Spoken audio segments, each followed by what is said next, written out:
नाज़रीन आदाब, न्यूज़ 18 उर्दू में आपका इस्तकबाल है। मैं हूं विसाल आजम। खबर खास में आज हम हाजिर हैं फिर एक बहुत ही खास मौजू के साथ।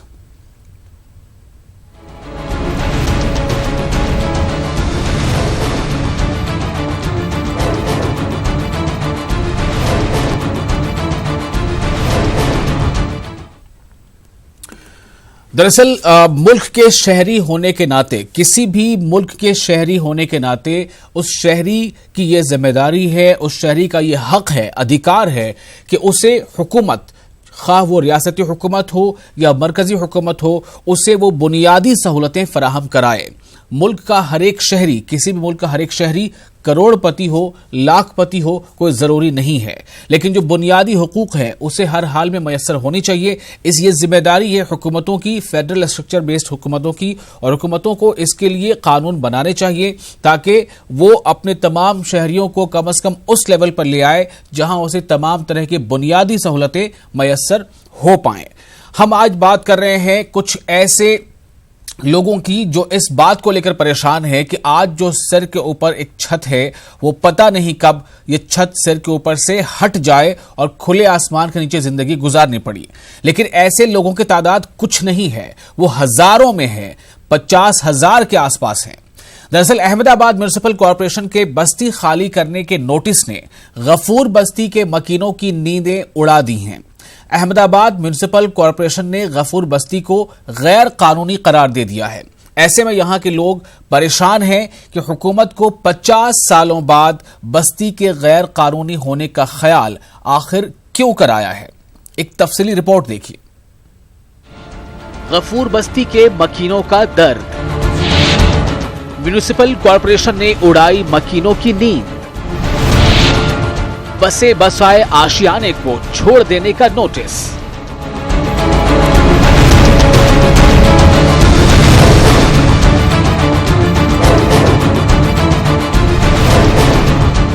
अहमदाबाद के रामोल इलाके की गफूर बस्ती गुज़श्ता 50 सालों से आबाद है। यहां मुसलमानों के अलावा दीगर मज़ाहिब के लोग भी रिहाइश पजीर हैं। 50 सालों बाद अहमदाबाद म्युनिसिपल कॉरपोरेशन के एक नोटिस ने बस्ती के मकीनों की नींद उड़ा दी है। कॉरपोरेशन ने तकरीबन 50,000 की आबादी वाली इस बस्ती के मकीनों को बस्ती खाली करने का नोटिस दिया है। गफूर बस्ती की तारीख पर नजर डाली जाए तो पता चलता है कि इस बस्ती को 1970 में एक सैयद साहब ने बसाया था। उस दौरान रामोल ग्राम पंचायत की हद में आता था। इसके बाद रामोल म्युनिसिपैलिटी बना और लोग म्युनिसिपैलिटी में टैक्स अदा करते थे। अब रामोल अहमदाबाद म्युनिसिपल कॉरपोरेशन की हद में है तो टैक्स म्युनिसिपल कॉरपोरेशन को दिया जा रहा है। टैक्स की अदायगी के बावजूद म्युनिसिपल कॉरपोरेशन के नोटिस ने यहाँ के मकीनों को परेशान कर दिया है। ये समझ नहीं पा रहे हैं कि 50 सालों बाद अचानक इनकी बस्ती गैर कानूनी कैसे हो गई। रामोल नगर पालिका में जो वेरा है वो वेरा भी भरा है, उसके बाद म्यूनसिपालिटी आई है, म्यूनसिपालिटी टैक्स भी भरा, उसकी भी रसीदें हमारे पास में हैं और बहुत सारे पुरावे थे। लेकिन 2002 के जो कौमी रमखान हुआ उसके अंदर जो हमारे मकान या पूरी बस्ती पूरी टोटल लॉस हो गई थी। उसके बाद जमात-ए-इस्लामी हिंद और जमीयत ने मिलकर काम किया, यहाँ पर फिर से लोगों को बसाया, उनके मकान रिपेयर करके दिए। रमज़ान महीने में अभी फिर 2019 के रमज़ान महीने में सरकार ने सिर्फ और सिर्फ 10 या 15 दिन की नोटिस हमको दी और बोले आप ये जगह खाली करो। हमारे वालिद साहब यहाँ पे आए हुए उनको 45 साल हो गए और उसके बाद से मेरे खुद का यहाँ मैरिज हुआ है, मेरे बच्चे यहाँ बड़े हुए हैं। तकरीबन यूँ समझोगे 45 साल से ऑलरेडी हम यहाँ रहते हैं। महंगाई के दौर में सरकार ने हमें नोटिस कर दिया कि आप अपनी जगह खाली करो और आर्थिक पोजीशन भी हमारी इतनी नहीं है कि हम कहीं किराए का मकान ले लें। बस्ती को लगभग 30 साल से यहाँ जानता हूँ, लेकिन मैं रहने यहाँ पर 2007 में आया और जब से आया लाइट का मीटर भरता हूँ, टैक्स भरता हूँ और हर तरीके से यहाँ पर इंसानियत के तरीके से रहता हूँ और अच्छी तरीके से यहाँ की बस्ती भी रहती है। मगर बार बार हमें नोटिस दी जाती है और कहा जाता है कि खाली करो ये सरकारी बस्ती। रामोल इलाके में मौजूद गफूर बस्ती पूरे 40 बीघा जमीन पर फैली हुई है। इस जमीन को 2018 में गुजरात हुकूमत ने अपने हाथों में लिया था। बार बार मिलने वाले नोटिस के बाद अब मकामी लोगों में डर का माहौल है। बहुत परेशानी है, ना खाना अच्छा लगता है ना पीना अच्छा लगता है। रात दिन डर लगता है कि कभी ये आ जाएंगे ना तोड़ जाएंगे। हमारे बच्चे 9वीं में आए, अब एडमिशन कराने का हमारे जाने का बहुत परेशानी, बच्चे रोते हैरान परेशान है। मजदूर लोग है, हम 40-50 साल से हमारे ससुरे के टाइम से रह रहे, हमारे बच्चे के बच्चे हो गए। हम भूखे 3-4 दिन रहे, नोटिस आई, हैरान परेशान, काम धंधे छूट गए, बहुत हैरान हुए, बहुत परेशान हुए। अभी भी नोटिस पे नोटिस दिए जा रहे। अब हम क्या करें बोलो, अभी ऐसी तोड़ने की नोटिस दे देते तो हमारे बच्चों को लेके कहाँ जाने का। बस्ती के मकीनों के मुताबिक इन्होंने एक एक पैसा जोड़कर अपने आशियाने यहाँ तामीर करवाए हैं। ऐसे में अचानक बस्ती को गैर कानूनी करार देने से उनके सपनों के आशियाने बिखर जाएंगे। गफूर बस्ती के लोग हुकूमत के इस कदम को जानिबदारी से ताबीर कर रहे हैं। न्यूज़ 18 उर्दू के लिए अहमदाबाद से आरिफ आलम की रिपोर्ट।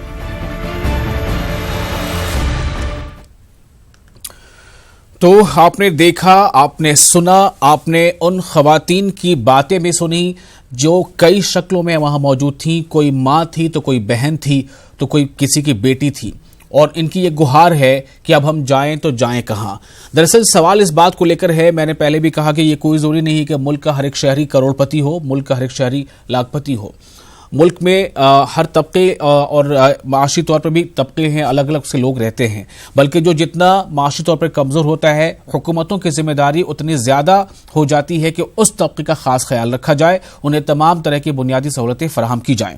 अगर 21वीं सदी के भारत में, 21वीं सदी के हिंदुस्तान में ऐसी तस्वीर देखने को मिलेगी कि उसके शहरियों को, जो उसके मुल्क के अपने शहरी हैं, उसे रहने के लिए सर के ऊपर छत नहीं होगी, तो भला ये किस तरह का भारत और किस तरह की तरक्की कही जाएगी।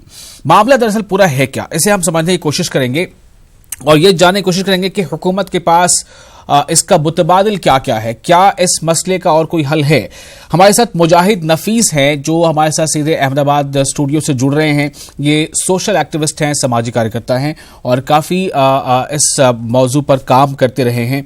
और साथ ही आरिफ आलम जो हमारे नुमाइंदे हैं वो इस वक्त सीधे गफूर बस्ती में ही मौजूद हैं। मैं सीधे वहाँ से उनसे जुड़ रहा हूँ। सबसे पहले मैं मुजाहिद नफीस साहब आपके पास आऊंगा कि दरअसल ये मसले की जड़ कहाँ है, कहाँ से ये मसला उठता है, और क्या वाकई ये एक ऐसा मसला है कि सिवाय उनको वहां से डिस्प्लेस करने के, वैकेट करने के कोई और रास्ता नहीं है? नहीं, शुक्रिया विशाल भाई। हमको ये समझना होगा कि भारत का स्ट्रक्चर क्या है। भारत एक कल्याणकारी राज्य है। इसका स्ट्रक्चर लोगों के कल्याण के लिए काम करना है। जबकि गुजरात में हम अगर इसके बरक्स देखें तो गुजरात में हर चीज बिजनेस के पॉइंट ऑफ व्यू से देखने की कोशिश की जा रही है। अब जहां तक इस बस्ती का सवाल है, जो गफूर बस्ती है, इसको एक सैयद साहब ने बसाया और ये किसी तरह से यहाँ पर जो खसरा और खतौनी है उसको 7/12 कहते हैं। तो 7/12 के में किसी तरह से कभी बीच में सरकार का नाम आ गया, क्योंकि उन सैयद साहब के कोई आल औलाद नहीं है। तो वो उनके आल में कोई नहीं था, तो 7/12 के जो कागज हैं, दस्तावेज, उनमें उनका नाम नहीं आया और बीच में सरकार एंटर हो गई। अभी आके उन्होंने, चूंकि ये काफी बड़ी जमीन है और इस जमीन के बराबर में एक तालाब है, ये इस पर बिल्डरों की एक बहुत बड़ी निगाह रही है। तो इस बिल्डरों की निगाह को पूरा करने के लिए सरकार जो दूसरे की, जो उनकी भी जमीन नहीं है, जो बेसिकली किसी एक मालिक की जमीन है और उस मालिक का पता नहीं चल रहा है, इसकी वजह से वो सरकार के खाते में आ गई। उससे जो इसके पर रहने वाले लोग हैं, जो लोग असल बाशिंदे हैं, जो एनक्रोचर नहीं है एक्चुअली, उनको यहां से हटा दिया जाए, विस्थापित किया जाए और ये जमीन फिर बिल्डरों के हाथ में दे दी जाए, जिससे एक बड़ा मुनाफा कमाया जा सके। तो ये एक इसके पीछे का एक पूरा मसला है। जी, चलिए मैं फिर आपके पास गुजरात आता हूँ जरा आरिफ का रुख करते हैं, जो हमारे साथ अभी जो नाज़रीन हैं वो देख पाएंगे कि दरअसल वो बस्ती दिखती कैसी है। एक बार फिर से सीधे तौर पर हम उस बस्ती में मौजूद अपने नुमाइंदे से जुड़ रहे हैं। आरिफ, सबसे पहले आप कैमरामैन से कहें कि उस बस्ती का एक नज़ारा कराएं और साथ ही साथ ये बताएं कि वहाँ आपके साथ कौन लोग हैं, क्या कह रहे हैं वो, अपनी हुकूमतों से उनको कितनी उम्मीदें हैं।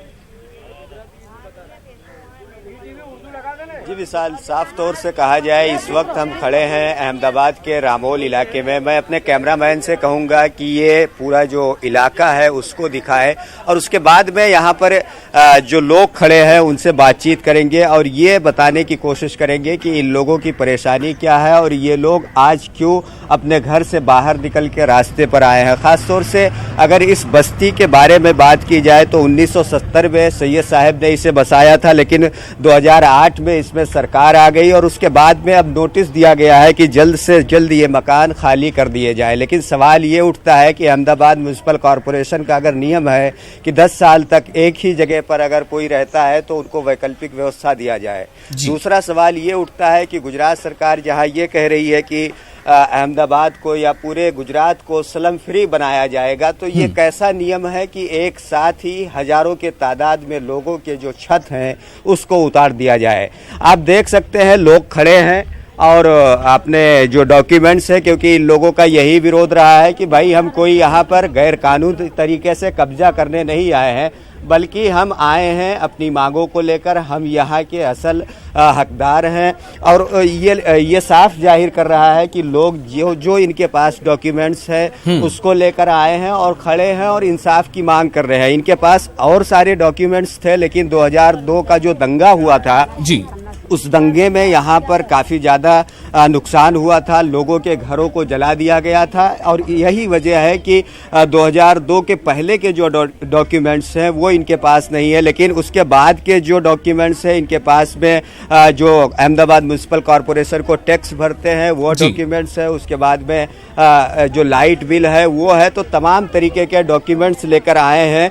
इन लोगों से बातचीत करते हैं और ये समझने की कोशिश करते हैं कि नोटिस मिलने के बाद में कितनी परेशानी हो रही है। जी आप बताइए, ये जो नोटिस मिली है कितनी परेशानी हो रही है? बहुत परेशानी है यहाँ पे। ये हो गया, यहाँ तक हो गया कि नोटिस मिलने के बाद में लोगों ने घरों में खाना बंद कर दिया, लोग बेचारे बीमार पड़े, अटैक जैसा हुआ, उनको दवाखाना हॉस्पिटल ले गए, 2-3 दिन तो दवाखाने में एडमिट होकर है। और एक को तो ऐसा हो गया हमारे यहाँ बाजू कि उन्होंने नोटिस देखते ही उनकी मम्मी का अटैक आया और ऑफ हो गए। वो ये पोजीशन आ गई है कि लोग अपने घरों के अंदर सुकून से सो तक नहीं पा रहे ये नोटिस आने के बाद। आप बताइए कितनी परेशानी हो रही है? बहुत परेशानी है, हमारे घर में बहुत परेशानी है। इतनी परेशानी है कि हम रोटी नहीं खा सकते चैन से, नोटिस आई है जब से। विशाल, तो ये बुजुर्ग आंखें हैं जो साफ तौर से कह रही हैं कि अब इस उम्र में ये नोटिस कहीं ना कहीं बर्दाश्त नहीं होता है। दूसरे लोग भी हैं, उनसे बात करेंगे। कब पता चला कि नोटिस मिली है और आपका जो सपने का आशियाना है अब वो उछल जाएगा? ये अभी चला ही जाएगा ना। हमको नोटिस मिली जब मालूम पड़ा कि हमारा आशियाना हमारा घर से निकल जाएगा, तो हम बच्चे छोटे छोटे लेके किधर जाएंगे? हम 50 साल से इधर रह रहे, 50 साल से रह रहे, तो अब सरकार ने आप नोटिस थमा दिया हमारे हाथ में, जाओ बोले खाली कर दो, तो खाली करके कहाँ जाएंगे? हम तो मरेंगे भी इधर और जिएंगे भी इधर, सभी इधर ही रहेंगे। हम कहीं जाएंगे नहीं, हमको इधर ही मकान चाहिए। मकान देंगे तो मकान लेके जाएंगे, निकल कहीं नहीं जाएंगे। आपकी भी यादें बहुत सारी जुड़ी होंगी यहाँ से, कैसी यादें जुड़ी रही है? बहुत यादें, बच्चे बहुत जन्म यहाँ हुआ है, शादी हम करके यहाँ आएंगे और बच्चों का भी यहीं जन्म हुआ है और लड़के का, आदमी का, सबका रोजी धंधा हमारा यहाँ है और यहाँ से छोड़ के हम जाएंगे कहाँ? आरिफ जो बुजुर्ग शख्सियात हैं, खवातीन हैं जी, उनसे जरा ये पूछिएगा आरिफ कि क्या इससे पहले जब कभी उनके पास इस तरह का कोई नोटिस आया था तो उसके बाद क्या कुछ हुआ था? कैसे ये लोग उन हालात से उबरे थे? क्या वो पिछले हालात से ऐसा इन्हें उम्मीद है कि फिर से वैसे ही कुछ माहौल बनेगा और फिर से ये बला टल जाएगी? जी बिल्कुल विशाल, हम लोगों से बात करेंगे। आप बताइए, एक वक्त था 2014 में भी आपको नोटिस मिली थी, उस वक्त राहत मिला था, हाई कोर्ट ने इस पूरे मामले पर स्टे लगा दिया था। इस बार भी उम्मीद है हाई कोर्ट से? क्या तो है सर, क्या उम्मीद तो है, आप बताइए। हाँ, उम्मीद तो है सर कि हमारे को इतने दिन से 5 साल से अगर हमारे को 2014 में मिला है तो अभी भी कुछ सरकार वो करे कि हमारे को टाइम मिले। हम यही हमारे को टाइम दे कि हमारे को यही मकान बना के दे सरकार, और कुछ नहीं। यही उम्मीद है कि सरकार हमारे को यहाँ मकान बना दे। आप बताइए, धमकी वगैरह भी काफी दिया जाता है, पुलिस वाले आते हैं, किस तरीके से धमकी देते हैं, क्या कुछ होता है? खाली कर दो बोले कोई मकान वकान नहीं मिलेगा बोले बच्चे भी सब हमारे रोने धोने लग गए। अभी देखो 2 दिन ही जुए में दवा खाने से आई हूँ, मेरी तबीयत भी अच्छी नहीं है, मेरे को भी बीपी की बीमारी और टाइफाइड बता दिया। पुलिस वाले भी आते हैं इस इलाके में? पुलिस वाले भी बहुत आते इधर, मोटर लेके आते इधर, बोले खाली करो, बोले कोई मकान वकान नहीं, तुमको तो मिल तो गई है, बोले नोटिस काय पे रहते। बोले आप लोगों ने बताया कि स्टे है इस पे, अब इस तरीके से आप लोग थोड़ी धुआं मिला है, बोले तारीख मिली है, बोले ऐसा बोलते सरकार। जी आरिफ, काफी नौजवान भी वहां दिखाई दे रहे हैं, कुछ नौजवान लड़के हैं, उनसे पूछिए उनके जहन में इस वक्त क्या चल रहा है, वो इन हालात का सामना किस तरह से करेंगे और क्या उम्मीद है इनको, चूंकि गुजरात से ही नरेंद्र मोदी आते हैं, नरेंद्र मोदी मुल्क के वजीर आजम हैं, दूसरी बार वजीर आजम बनकर आए हैं, कितनी उम्मीद लगा रहे हैं ये कि नहीं सब कुछ बेहतर होना चाहिए और हो जाएगा?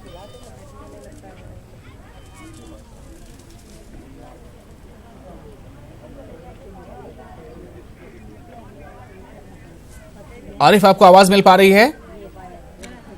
हम फिर से आरिफ के पास जाने की कोशिश करेंगे। और हमारे साथ इस वक्त एक और मेहमान जुड़ चुके हैं, कुतुबुद्दीन अंसारी हैं, जो खुद इस पूरे माहौल से बहुत मुतासिर हैं। ये कुतुबुद्दीन अंसारी, आप किस तरह इस पूरे माहौल को देख रहे हैं, क्या कहना चाहते हैं? इस वक्त आपको लोग सुन पा रहे हैं, हो सकता है कि म्युनिसिपल कॉर्पोरेशन के लोगों तक भी आपकी आवाज सीधे तौर पर पहुंच जाए और आला हुक्काम तक भी।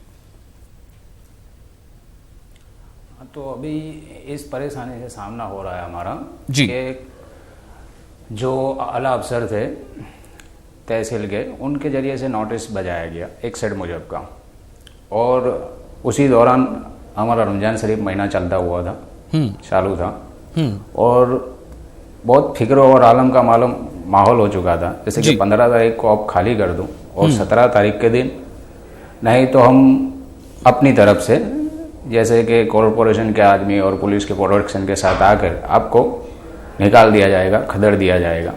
अब ऐसा तनाव का माहौल हो चुका एक जी, ऐसे तनाव के माहौल के अंदर और क्या करना, अब इस मुसीबत से कैसे छुटकारा पाना जी, लोगों के जहन के अंदर एक डर बैठ गया। और पुलिस का भी इसमें बहुत बड़ा रोल रहा है कि पुलिस ने आके, जो वहाँ के स्थानिक पुलिस अधिकारी है, वो बस्ती में घूम करके इस तरह से पब्लिक को कह रहे थे कि 15 तारीख को आपको सरकार ने दी है, तो बोले 15 तारीख को आप खाली कर दो, नहीं तो 17 तारीख को हम आएंगे, तो बोले जो कायदेसर की जो प्रोसीजर है बोले उसके अंदर हम आएंगे, तो आपको बोले जरूर पड़ी तो बोले कि जैसे कि मार खदेड़ के निकाला जाए। तो इस तरह से पब्लिक डरी हुई थी। अब हमें करना क्या? अब ये जद्दोजहद के अंदर भगदड़ थोड़ी मची कि हम इसका रास्ता क्या निकाले। अब इसके पहले भी हमारा पिटीशन कोर्ट के अंदर दाखिल था, फिर भी हमने 11 तारीख को नए सर से पिटीशन दाखिल किया, और 11 तारीख के अंदर पिटीशन दाखिल हुआ, तो जब पिटीशन कोर्ट के ऊपर मंच पे आने में कुछ वक्त लगता है, और उस दौरान के अंदर पुलिस के कुछ अधिकारी और पुलिस वाले लोग इस तरह से बस्ती में प्रचार कर रहे थे। पब्लिक को बहुत परेशानी, पब्लिक एक डर गई कि अब हमारा क्या होगा।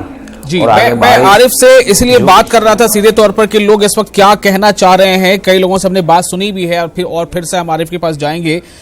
मुजाहिद नफीस, आपके पास मैं आ रहा हूँ, आप सामाजिक कार्यकर्ता हैं, आपने किस तरह से लोगों के हाल चाल देखे हैं, इन दिनों में लोग किस तरह की कैफियत में जी रहे हैं, और आगे अब कितनी उम्मीद बची है, ये भी जरा बताइए मुजाहिद।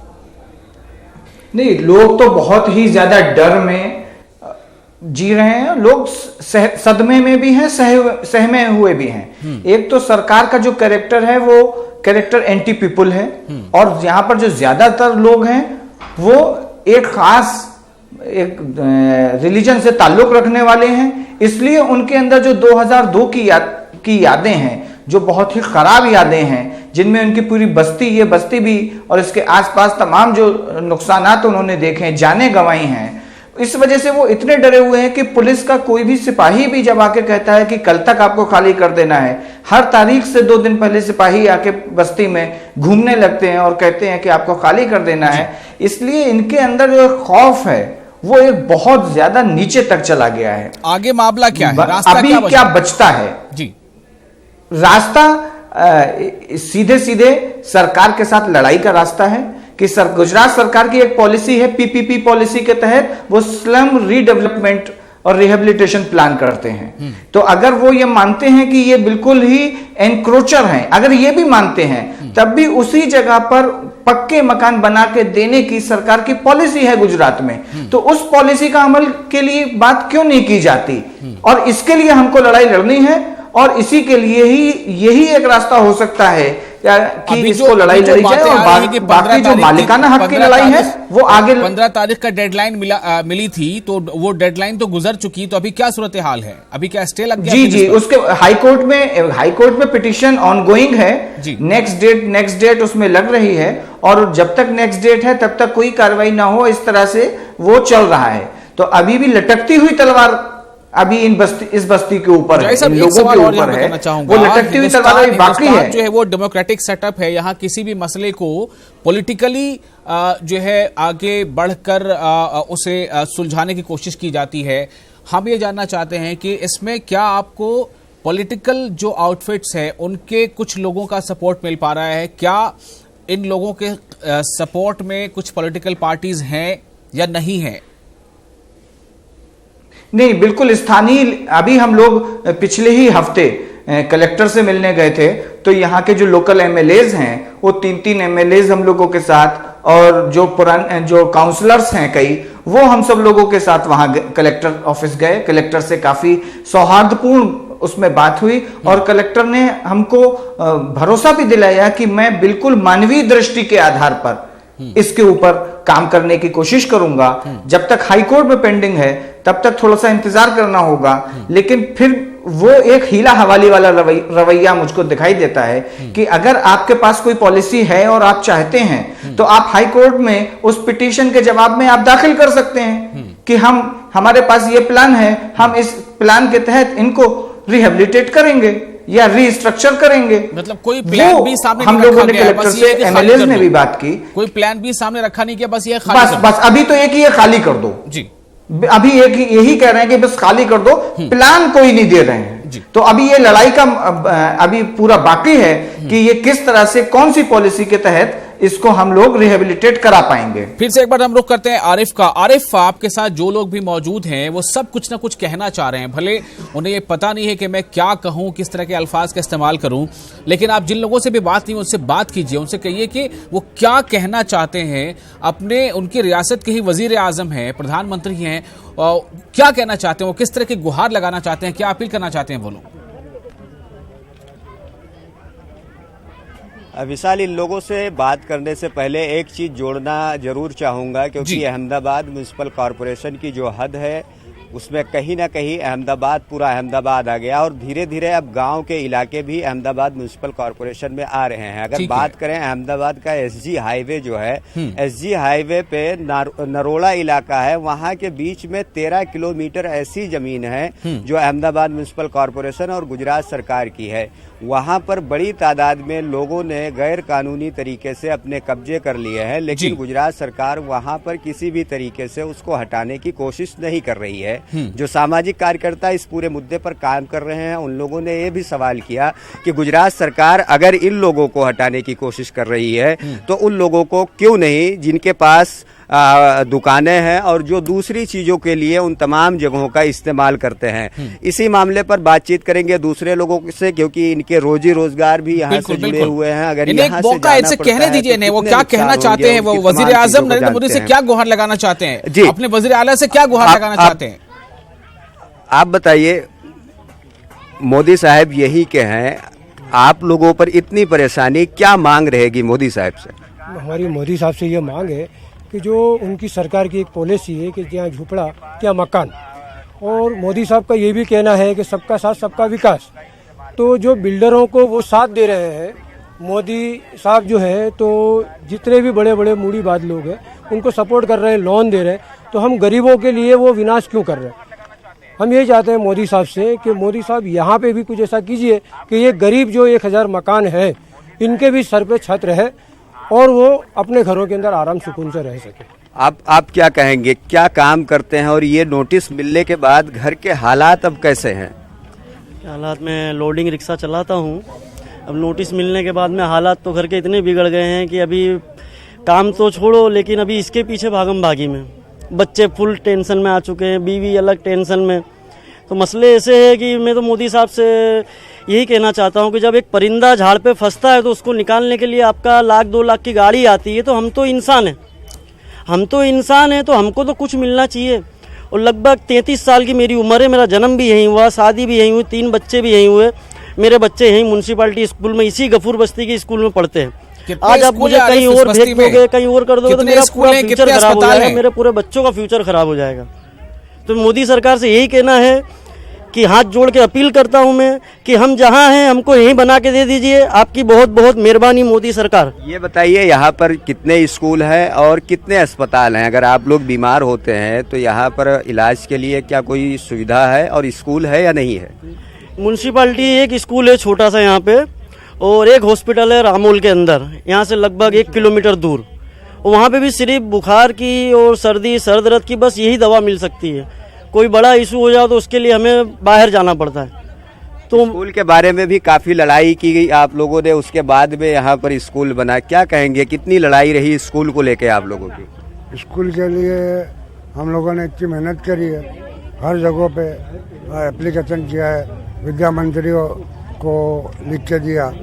अब स्कूल तो बन चुकी है व्यवस्थित, पर 1 से 5 तक की स्कूल है और बड़ी स्कूल की जरूरत महसूस कर रहे हैं।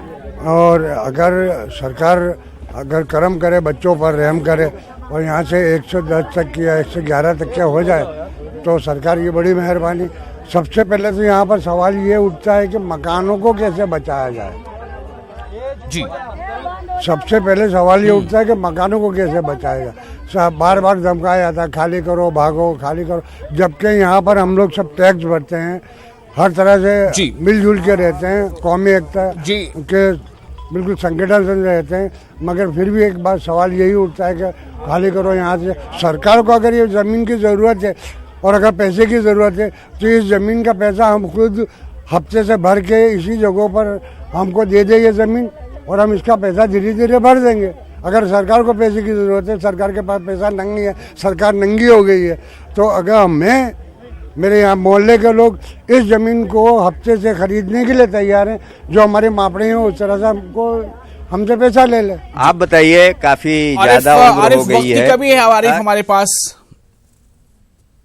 जी। अब हम फिर कभी इस मौजू पर बात करेंगे। हमारे साथ जो मेहमान थे आपका शुक्रिया। और मुजाहिद साहब, जो आपने बताया है कि जो रास्ते अब हैं, उम्मीद रहेगी कि ये रास्ते कानून के रास्ते से आगे बढ़कर, और इस पर जो आपको कलेक्टर्स का जो इस पे भरोसा मिला है या हाईकोर्ट से आपकी उम्मीद है, तो कुछ बेहतर हो जाए। बहुत बहुत शुक्रिया तमाम लोगों का हमारे साथ रहने के लिए। नाज़रीन आदाब।